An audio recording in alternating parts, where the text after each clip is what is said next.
ఇంకో నినాదం కూడా ఉంది, బీసీ ముఖ్యమంత్రి అంటున్నాం. బీసీ ఒక్కడు ముఖ్యమంత్రి అవ్వడం వల్ల కూడా బీసీలో బాధలు పోతాయంటే పోవు. కాబట్టి బీసీ ముఖ్యమంత్రి కావాలి. ఎప్పుడు చట్టసభలకు అడుగుపెట్టినటువంటి కులాలు కూడా ఈసారి చట్టసభలకు అడుగుపెట్టాలి.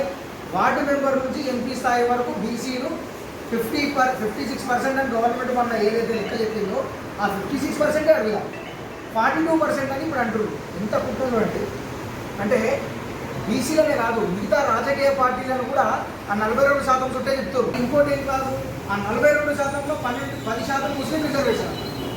అసలు ముస్లింలు అంటే ఒక మతం, మన హిందుత్వంలో ఎట్లా వచ్చిన వాళ్ళు, మన మతపరమైనటువంటి రిజర్వేషన్ వచ్చి కులం దాన్ని ఎట్లా కట్టగడతారు మీరు? అంటే 42% దాన్ని కూడా 32కి పరిమితం చేస్తే ఈ బీసీలకు 100కు 32 టికెట్ ఇస్తే ఇక్కడ 32 గెలిచినా కూడా 3 పార్టీలలో 32 గెలవరు కదా. వాళ్ళ క్యాల్కులేషన్స్ వాళ్ళకు ఉంటాయి ఎట్లా ఓడగొట్టాలి. కాబట్టి ఇవన్నీ కూడా మనం సమాజంలో ప్రచారం చేయాలి.